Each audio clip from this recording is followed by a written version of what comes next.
ہمارا لندن کا family visa لگ گیا تھا اور ہم سب تیاریوں میں مصروف تھے۔ فلائٹ والے دن اچانک ساس کو فالج ہوا تو سب بیٹوں نے منہ موڑ لیا۔ شوہر ماں کو عیدی سینٹر چھوڑنے لگا تو میں نے ساس کی خاطر کینیڈا جانے سے انکار کر دیا۔ شوہر غصے میں مجھے چھوڑ کر اکیلا چلا گیا اور واپس پلٹ کر نہ پوچھا اور وہیں شادی کر لی۔ میں دن رات ساس کی خدمت کرتی تو وہ مجھے روز دعا دیتی، اللہ تجھے بہترین انعام دے۔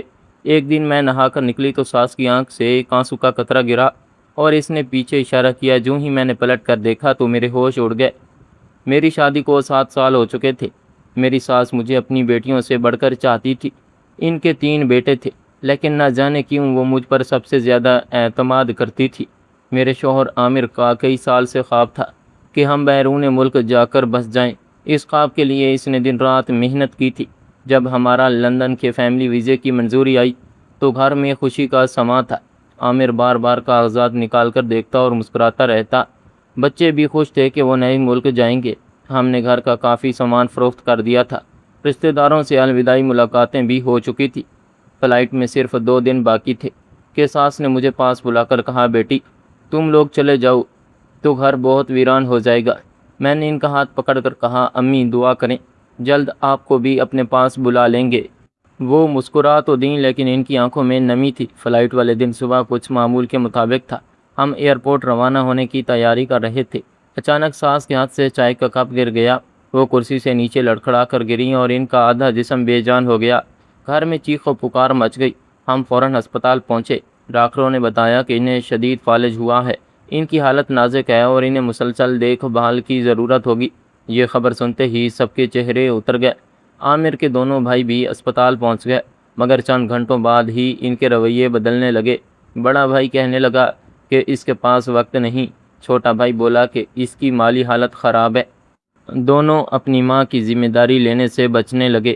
میں حیران تھی کہ جن بچوں کے لیے ساس نے پوری زندگی قربان کر دی، وہ آج ان سے جان چھڑانے کے لیے بہانے ڈھونڈ رہے تھے۔ رات کو جب ہم گھر واپس آئے تو عامر نے کہا، میں نے ایک حل سوچ لیا ہے۔ میں نے پوچھا، کیا؟ اس نے بے پرواہی سے کہا، امی کو ایدھی سینٹر منتقل کر دیتے ہیں، وہاں دیکھ بھال ہو جائے گی، ہم اپنی فلائٹ ضائع نہیں کر سکتے۔ مجھے لگا جیسے کسی نے میرے کانوں میں گرم سیسا انڈیال دیا ہو۔ میں نے کہا، آپ اپنی ماں کو ایدھی سینٹر چھوڑ دیں گے؟ عامر نے سخت لہجے میں جواب دیا، اور کیا کروں؟ میرے بھائی ذمہ داری نہیں لے رہے، میں اپنی زندگی کا موقع کبھی نہیں گنوا سکتا۔ میں پوری رات جاگتی رہی۔ ایک طرف برسوں کا خواب تھا اور دوسری طرف ایک بے بس ماں تھی جو بول بھی نہیں سکتی تھی۔ صبح فجر کے وقت میں نے فیصلہ کر لیا۔ جب عامر سامان گاڑی میں رکھ رہا تھا تو میں نے کہا، میں نہیں جا رہی۔ عامر نے حیرت سے میری طرف دیکھا۔ میں نے کہا، میں امی کو اس حال میں چھوڑ کر نہیں جا سکتی۔ وہ غصے سے لال ہو گیا۔ اس نے بہت سمجھایا، ڈرایا، ناراض ہوا، مگر میں اپنے فیصلے پر قائم رہی۔ آخر وہ اکیلا ہی روانہ ہو گیا۔ جاتے وقت اس نے کہا، آج تم نے میری زندگی برباد کر دی ہے۔ میں نے کوئی جواب نہیں دیا۔ گاڑی نظروں سے اوجھل ہو گئی اور میں واپس ساس کے کمرے میں آ گئی۔ ساس کی آنکھوں سے آنسو بہہ رہے تھے۔ میں نے ان کا ہاتھ تھاما تو ان کی انگلیاں ہلکی سی کانپی۔ وہ بول نہیں سکتی تھی مگر ان کی آنکھوں میں شکر گزاری صاف دکھائی دے رہی تھی۔ اسی دن سے میری نئی زندگی شروع ہو گئی، ایک ایسی زندگی جس میں نہ شوہر تھا، نہ بیرون ملک جانے کا خواب، صرف ایک بیمار بوڑھی ماں کی خدمت تھی۔ عامر کے جانے کے بعد شروع کے چند مہینے بہت مشکل گزرے۔ بچے باپ کے لیے اداس ہوتے تھے۔ اس نے ابتدا میں 2-3 بار فون کیا مگر ہر بار یہی کہتا کہ میں ضد چھوڑ کر اس کے پاس آ جاؤں۔ میں ہر بار انکار کر دیتی۔ آہستہ آہستہ اس کے فون آنا بھی بند ہو گئے۔ ادھر ساس کی حالت بھی زیادہ بہتر نہیں ہو رہی تھی۔ انہیں نہلانا، کپڑے بدلنا، دوائیاں دینا، کھانا کھلانا، رات رات بھر جاگنا، سب کچھ میں اکیلے کرتی تھی۔ کئی بار تھکن سے جسم جواب دے دیتا مگر جب ساس مجھے دعائیں دیتی تو میری ہمت واپس آ جاتی۔ وہ اب بھی ٹھیک سے بول نہیں سکتی تھی لیکن چند الفاظ ادا کر لیتی تھی۔ ان کا سب سے پسندیدہ جملہ تھا، اللہ تجھے بہترین انعام دے۔ وہ روز کئی بار یہی دعائیں کرتی۔ وقت گزرتا گیا۔ 1 سال بعد خبر ملی کہ عامر نے لندن میں مستقل رہائش حاصل کر لی ہے۔ میں نے دل ہی دل میں اس کے لیے دعا کر دی۔ پھر ایک دن اس کی بہن نے مجھے فون پر بتایا کہ عامر نے وہاں دوسری شادی کر لی ہے۔ چند لمحوں کے لیے میری سانس رک گئی۔ 7 سال کی رفاقت ایک خبر میں ختم ہو گئی تھی۔ میں نے فون بند کیا اور جا کر ساس کے پاس بیٹھ گئی۔ نہ جانے کیوں اس دن ساس بہت روئیں۔ شاید انہیں بھی احساس ہو گیا تھا کہ ان کا بیٹا اب کبھی واپس نہیں آئے گا۔ اس کے بعد میں نے اپنے دل سے تمام شکوے نکال دیے۔ میں نے اپنی پوری توجہ ساس کی خدمت پر لگا دی۔ محلے والے اکثر کہتے تھے کہ میں پاگل ہوں، کوئی کہتا اپنی جوانی ضائع کر رہی ہو، کوئی کہتا ہے ایسی ساس کے لیے کون اپنی زندگی قربان کرتا ہے، مگر میں ہر بات سن کر خاموش رہتی۔ رات کو جب ساس میرے سر پر ہاتھ رکھ کر دعائیں دیتی تو مجھے لگتا دنیا کی ہر دولت ان دعاؤں کے سامنے ہیچ ہے۔ 2 سال گزر گئے، پھر 3 سال گزر گئے۔ ساس کی حالت اگرچہ کمزور تھی لیکن وہ زندہ تھی۔ 4 سال گزر چکے تھے۔ میری زندگی کا ہر دن ساس کی خدمت میں گزرتا تھا۔ ایک صبح میں نے ناشتہ کھلا کر نہانے چلی گئی۔ جب واپس کمرے میں آئی تو میں اپنے بال تولیے سے خشک کر رہی تھی۔ اچانک میری نظر ساس پر پڑی۔ وہ مجھے مسلسل دیکھ رہی تھی۔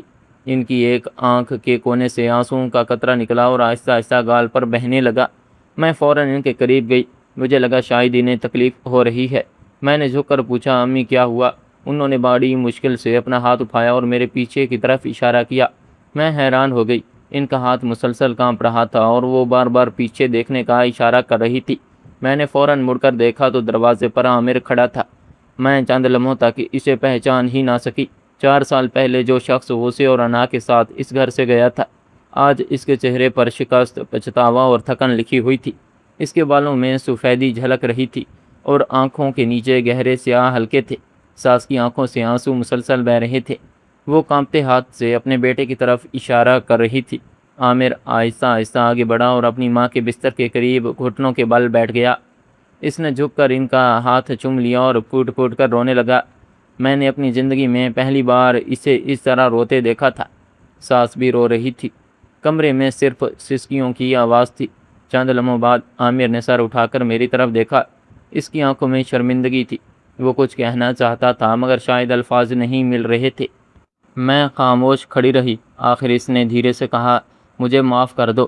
میں نے کوئی جواب نہ دیا۔ 4 سال کے زخم ایک جملے سے تو نہیں بھر سکتے تھے۔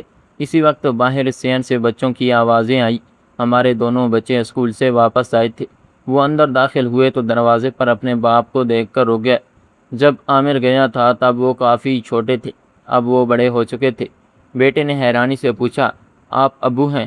یہ سن کر عامر جیسے اندر سے ٹوٹ گیا۔ وہ فوراً اٹھا اور بچوں کو سینے سے لگا لیا۔ بچے بھی رونے لگے۔ میری آنکھیں بھی نم ہو گئیں مگر میں خاموش رہی۔ اس دن کے بعد عامر گھر میں ہی رک گیا۔ اگلے چند دن اس نے اپنی ماں کے پاس گزارے۔ وہ ہر وقت ان کے قریب بیٹھا رہتا، ان کے ہاتھ دباتا، دوائی دیتا اور بار بار روتا رہتا۔ ایک رات جب بچے سو گئے اور ساس بھی سو رہی تھی تو عامر میرے سامنے آ کر بیٹھ گیا۔ اس نے کہا، میں جانتا ہوں تم مجھ سے نفرت کرتی ہوگی۔ میں نے سرد لہجے میں جواب دیا، نفرت کے لیے بھی دل میں جگہ چاہیے ہوتی ہے۔ وہ خاموش ہو گیا۔ پھر اس نے کہنا شروع کیا، جس دن میں یہاں سے گیا تھا مجھے لگا تھا تم نے میری زندگی برباد کر دی۔ لندن پہنچ کر میں نے خود کو صحیح سمجھا۔ میں نے سوچا تھا کامیابی، پیسہ اور نئی زندگی سب کچھ ٹھیک کر دے گی، لیکن میں غلط تھا۔ وہ کچھ دیر خاموش رہا پھر بولا، شروع میں سب اچھا تھا، ملازمت بھی اچھی تھی، پھر میں نے دوسری شادی کر لی۔ مجھے لگا اب زندگی مکمل ہو جائے گی، لیکن وہ عورت مجھ سے محبت نہیں کرتی تھی، اسے صرف آسائشیں چاہیے تھی۔ میں دن رات کام کرتا تھا اور وہ پیسے خرچ کرتی تھی۔ پھر ایک دن وہ میرا بینک اکاؤنٹ خالی کر کے کسی اور آدمی کے ساتھ چلی گئی۔ اس کی آواز بھر آ گئی۔ اس دن پہلی بار مجھے تمہاری یاد آئی۔ میں سوچنے لگا کہ ایک عورت ایسی تھی جس نے میری بیمار ماں کے لیے اپنی پوری زندگی قربان کر دی، اور ایک عورت ایسی نکلی جو میرے پیسے لے کر بھاگ گئی۔ میں خاموشی سے سنتی رہی۔ عامر بولا، میں ہر رات سوتے وقت اپنی ماں کا چہرہ دیکھتا تھا۔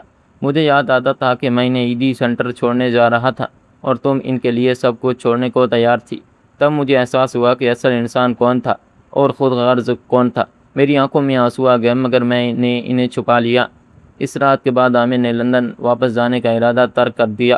اس نے وہیں ملازمت تلاش کر لی۔ اگرچہ تنخواہ کم تھی مگر اس نے شکایت نہیں کی۔ صبح کام پر جاتا اور شام کو واپس آ کر اپنی ماں کے پاس بیٹھ جاتا، بچوں کے ساتھ وقت گزارتا۔ آہستہ آہستہ بچے بھی اس کے قریب ہونے لگے۔ ایک دن میں نے دیکھا کہ میرا بیٹا عامر کے کندھے پر سر رکھ کر سو گیا۔ میری بیٹی اسے اپنی اسکول کی کہانیاں سنا رہی تھی۔ 4 سال کا فاصلہ آہستہ آہستہ کم ہو رہا تھا۔ ساس یہ سب کچھ دیکھ کر خوش ہوتی تھی۔ ان کی آنکھوں میں اب پہلے جیسی اداسی نہیں تھی۔ وہ اکثر مجھے دیکھتی اور پھر عامر کو دیکھ کر مسکرا دیتی، جیسے ان کا دل مطمئن ہو گیا ہو۔ چند مہینے گزر گئے۔ ایک صبح ساس کی طبیعت اچانک زیادہ خراب ہو گئی۔ آمر نے اسپتال لے گیا۔ ڈاکٹر نے معائنے کے بعد بتایا کہ ان کی عمر اور بیماری دونوں اب بہت آگے بڑھ چکی ہیں، شاید ان کے پاس زیادہ وقت نہیں۔ یہ سن کر ہم سب ٹوٹ گئے۔ گھر واپس آنے کے بعد عامر تقریباً ہر وقت اپنی ماں کے پاس رہنے لگا۔ ایک رات ساس نے اشارے سے ہم سب کو اپنے قریب بلایا۔ میں، عامر اور دونوں بچے ان کے بستر کے گرد بیٹھ گئے۔ انہوں نے بڑی مشکل سے اپنا کمزور ہاتھ اٹھایا، پہلے میرے ہاتھ پکڑا، پھر عامر کا ہاتھ پکڑا اور دونوں ہاتھوں ایک دوسرے کے اوپر رکھ دیے۔ عامر پھوٹ پھوٹ کر رونے لگا، میری آنکھوں سے بھی آنسو بہنے لگے، سانس کے ہونٹ کانپے۔ انہوں نے بڑی مشکل سے چند الفاظ ادا کیے، اللہ تجھے بہترین انعام دے۔ پھر انہوں نے بچوں کی طرف دیکھا اور مسکرا دی۔ ان کے چہرے پر ایسا سکون تھا جیسے وہ اپنی سب سے بڑی فکر سے آزاد ہو گئی ہوں۔ چند لمحوں بعد ان کی آنکھیں بند ہو گئیں، کمرے میں خاموشی چھا گئی۔ ہماری زندگی کی سب سے بڑی چھاؤں ہم سے جدا ہو چکی تھی۔ ان کے جانے کے بعد گھر کئی دن تک سوگ میں ڈوبا رہا۔ عامر خود کو مسلسل قصوروار سمجھتا تھا۔ وہ اکثر اپنی ماں کی قبر پر جا کر بیٹھ جاتا اور گھنٹوں روتا رہتا۔ ایک دن واپس آ کر اس نے میرے سامنے بیٹھتے ہوئے کہا، میں جانتا ہوں میں تمہاری معافی کے قابل نہیں ہوں، لیکن میں باقی زندگی اپنی غلطی کا ازالہ کرنا چاہتا ہوں۔ میں خاموش رہی۔ اس نے کہا، میں نے اپنی ماں کو کھویا ہے، میں تمہیں اور بچوں کو دوبارہ نہیں کھونا چاہتا۔ اس کی آنکھوں میں سچائی تھی۔ شاید زندگی نے اسے وہ سبق سکھا دیا تھا جو کوئی انسان نہیں سکھا سکتا۔ میں نے پہلی بار محسوس کیا کہ وہ واقعی بدل چکا ہے۔ وقت گزرتا گیا، ہم نے اپنی زندگی نئے سرے سے شروع کی۔ دولت نہیں تھی، بیرون ملک کا خواب بھی ختم ہو چکا تھا، لیکن گھر میں سکون تھا۔ عامر اب پہلے سے زیادہ ذمہ دار اور نرم دل ہو گیا تھا۔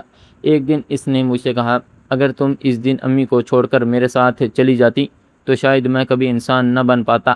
میں نے جواب میں کہا، اگر میں چھوڑ کر چلی جاتی تو شاید ہماری اولاد بھی ہم سے یہی سب سیکھتی اور ہمیں بڑھاپے میں ایدھی سینٹر چھوڑ کر آتی۔ بچے اپنے بڑوں کی نقش قدم پر چلتے ہیں۔ میری بات سن کر عامر نے میری تاکید کی۔ میرے ذہن میں ساس کی آواز گونجنے لگی، اللہ تجھے بہترین انعام دے۔ تب مجھے احساس ہوا کہ ان کی دعا واقعی قبول ہوئی تھی۔ بہترین انعام نہ لندن تھا، نہ پیسہ، نہ کوئی جائیداد۔ بہترین انعام یہ تھا کہ ایک بکھرا ہوا خاندان دوبارہ جڑ گیا تھا۔ ایک بیٹا اپنی غلطی سمجھ گیا تھا، بچوں کو ان کا باپ واپس مل گیا تھا، اور ایک ماں دنیا سے جانے سے پہلے اپنے گھر کو دوبارہ آباد دے گئی تھی۔ آج بھی جب میں ان کی قبر پر فاتحہ پڑھنے جاتی ہوں تو دل سے یہی دعا نکلتی ہے کہ اللہ ہر ماں کو ایسی عزت دے اور ہر انسان کو اپنی غلطی سمجھنے کی توفیق دے، کیونکہ بعض اوقات ایک سچی دعا وہ کر دکھاتی ہے جو دنیا کی بڑی سے بڑی طاقت بھی نہیں کر سکتی۔ اگر آپ کو کہانی اچھی لگی ہو تو ویڈیو کو لائک اور چینل کو سبسکرائب لازمی کر دیجیے۔ ملتے ہیں کل ایک نئی اور دلچسپ ویڈیو کے ساتھ، تب تک کے لیے اللہ حافظ۔ Please subscribe my channel Hayan voice.